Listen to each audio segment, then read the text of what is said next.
मेना का कोप भवन में प्रवेश, भगवान शिव का हिमवान के पास सप्तर्षियों को भेजना तथा हिमवान द्वारा उनका सत्कार, सप्तर्षियों तथा अरुंधति का और महर्षि वशिष्ठ का मेना और हिमवान को समझाकर पार्वती का विवाह भगवान शिव के साथ करने के लिए कहना।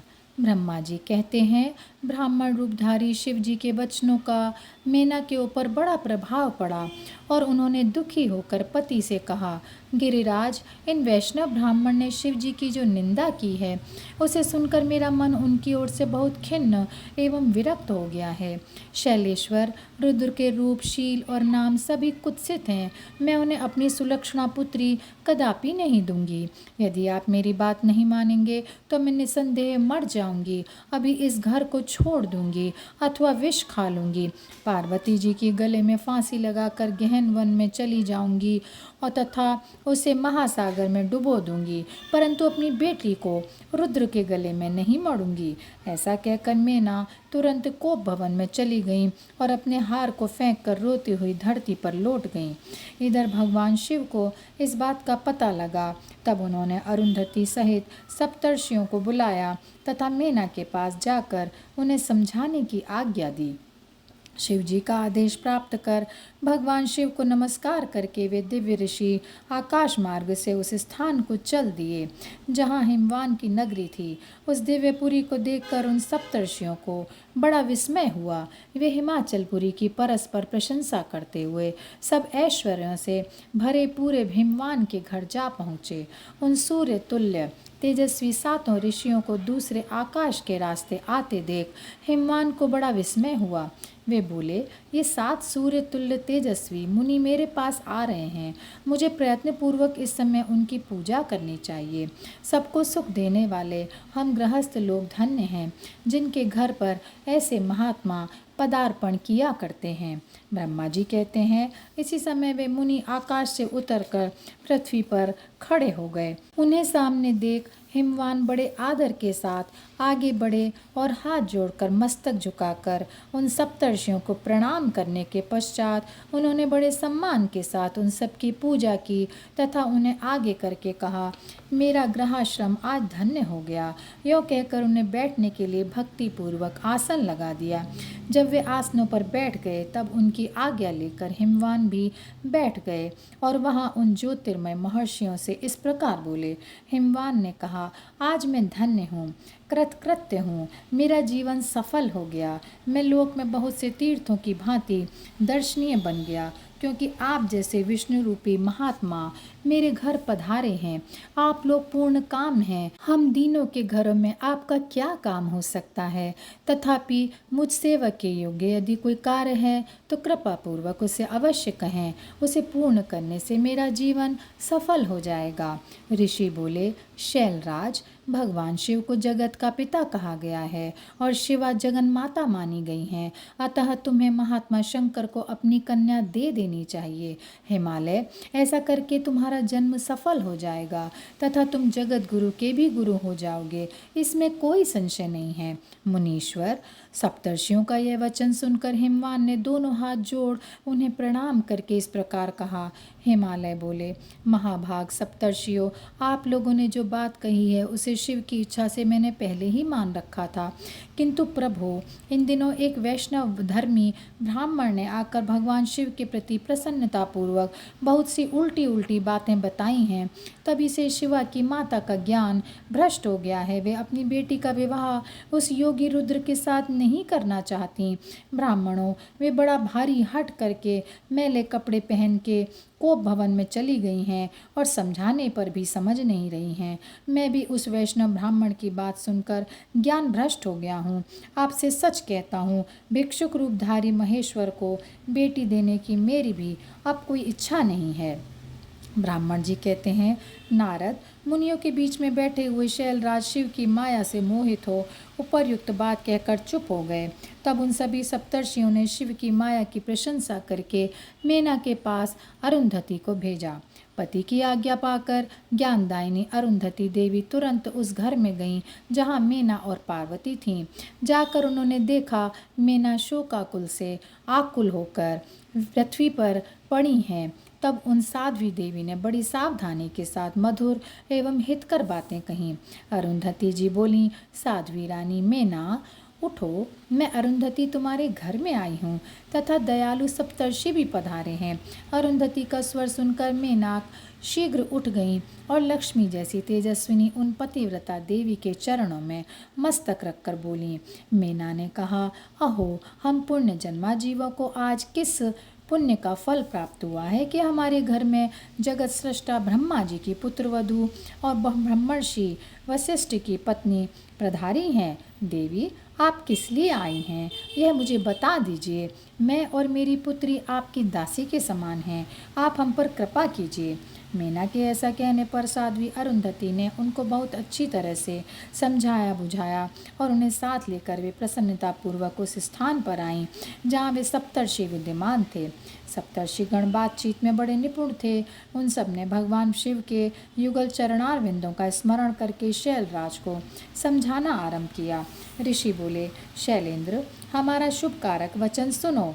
तुम पार्वती का विवाह शिव के साथ कर दो और संहार करता रुद्र के ससुर हो जाओ। शंभु सर्वेश्वर हैं, वे किसी से याचना नहीं करते। स्वयं ब्रह्मा जी ने तारकासुर के विनाश के लिए एक वीर पुत्र उत्पन्न करने के उद्देश्य को लेकर भगवान शिव से यह प्रार्थना की है कि वे विवाह कर लें। भगवान शंकर तो योगियों के शिरोमणि हैं, वे विवाह के लिए उत्सुक नहीं हैं। केवल ब्रह्मा जी की प्रार्थना से ही वे महादेव तुम्हारी कन्या का पाणी ग्रहण करेंगे। तुम्हारी पुत्री ने जब तपस्या की थी उस समय उसके सामने उन्होंने इससे विवाह की प्रतिज्ञा कर ली थी। इन्हीं दो कारणों से वे योगी राज शिव विवाह करेंगे। ऋषियों की ये बात सुनकर हिमालय हंस पड़े और कुछ भयभीत होकर विनयपूर्वक बोले। हिमालय ने कहा, मैं शिव के पास कोई राजोचित सामग्री नहीं देखता हूँ। उनका ना कोई घर है, ना ऐश्वर्य है, ना कोई स्वजन, ना बंधु बांधव ही है। मैं अत्यंत निर्लिप्त योगी को अपनी बेटी दान नहीं देना चाहता। आप लोग वेद विधाता ब्रह्मा जी के पुत्र हैं, अतः अपना निश्चित विचार कीजिए।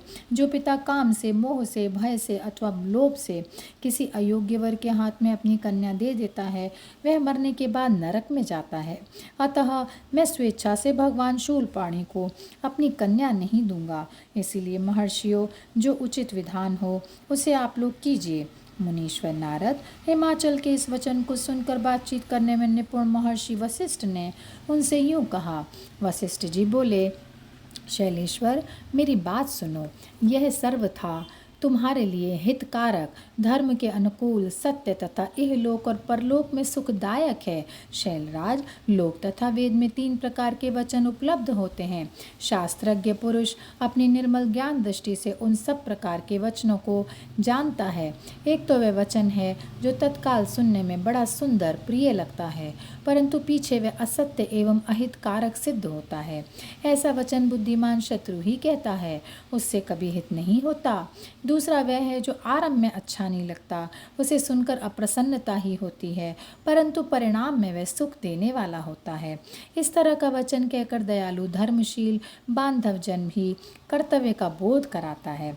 तीसरी श्रेणी का वचन वह है जो सुनते ही अमृत के समान मीठा लगता है और सब काल में सुख देने वाला होता है। सत्य ही उसका सार होता है, इसीलिए वह हितकारक हुआ करता है। ऐसा वचन सबसे श्रेष्ठ और सबके लिए अभीष्ट है। शैलराज, इस तरह नीति शास्त्र में 3 प्रकार के वचन कहे गए हैं।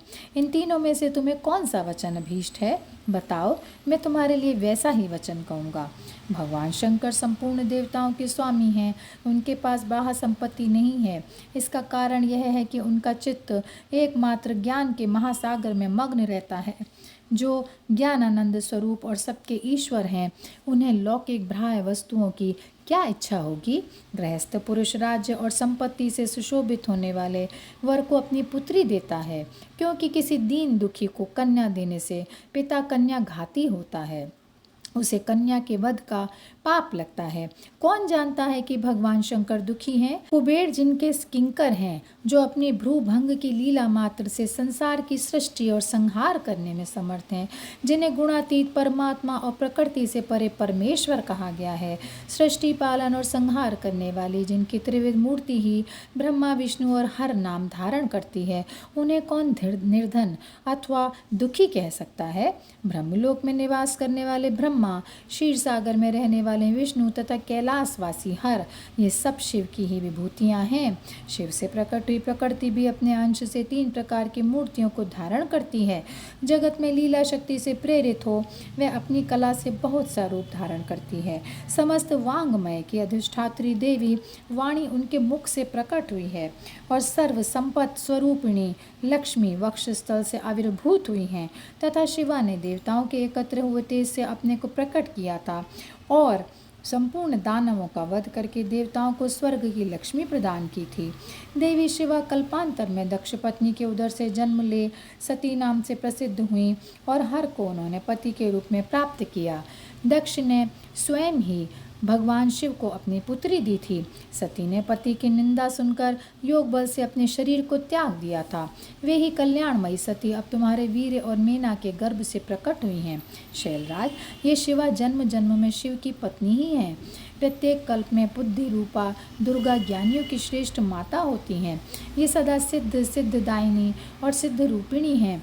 भगवान हर चिता भस्म के रूप में सती के अस्थि चूर्ण को ही स्वयं प्रेम पूर्वक अपने अंगों में धारण करते हैं। अतः गिरिराज, तुम स्वेच्छा से ही अपनी मंगलमयी कन्या को भगवान हर के हाथ में दे दो। तुम यदि नहीं दोगे तो वे स्वयं प्रियतम के स्थान में चली जाएंगी। देवेश्वर शिव तुम्हारी पुत्री का अनंत क्लेश देखकर ब्राह्मण के रूप में इसकी तपस्या के स्थान पर आए थे और इसके साथ विवाह की प्रतिज्ञा करके इसे आश्वासन एवं वर देकर अपने आवास स्थान को लौट गए थे। गिरे, पार्वती की प्रार्थना से ही शंभू ने तुम्हारे पास आकर इसके लिए याचना की और तुम दोनों ने शिव भक्ति में मन लगाकर उनकी इस याचना को स्वीकार कर लिया था। गिरीश्वर, बताओ फिर किस कारण से तुम्हारी बुद्धि विपरीत हो गई? भगवान शिव ने देवताओं की प्रार्थना से प्रभावित होकर हम सब ऋषियों को और अरुंधति देवी जी को भी तुम्हारे पास भेजा है। हम तुम्हें यही शिक्षा देते हैं कि तुम पार्वती जी को रुद्र के हाथ में दे दो। गिरे, ऐसा करने पर तुम्हें महान आनंद प्राप्त होगा। शैलेंद्र, यदि तुम स्वेच्छा से अपनी बेटी शिवा को शिव के हाथ में नहीं दोगे तो भावी के बल से ही इन दोनों का विवाह हो जाएगा। तात, भगवान शंकर ने तपस्या में लगी हुई पार्वती को ऐसा ही वर दिया है। ईश्वर की हुई प्रतिज्ञा कभी पलट नहीं सकती। गिरिराज, ईश्वर के वश में रहने वाले समस्त साधु पुरुषों की भी प्रतिज्ञा का संसार में किसी के द्वारा उल्लंघन होना कठिन है। फिर साक्षात ईश्वर की प्रतिज्ञा के लिए तो कहना ही क्या है। और यहीं पर यह अध्याय समाप्त होता है। ओम नमः शिवाय, ओम नमः शिवाय, ओम नमः शिवाय। ओम नमः शिवाय,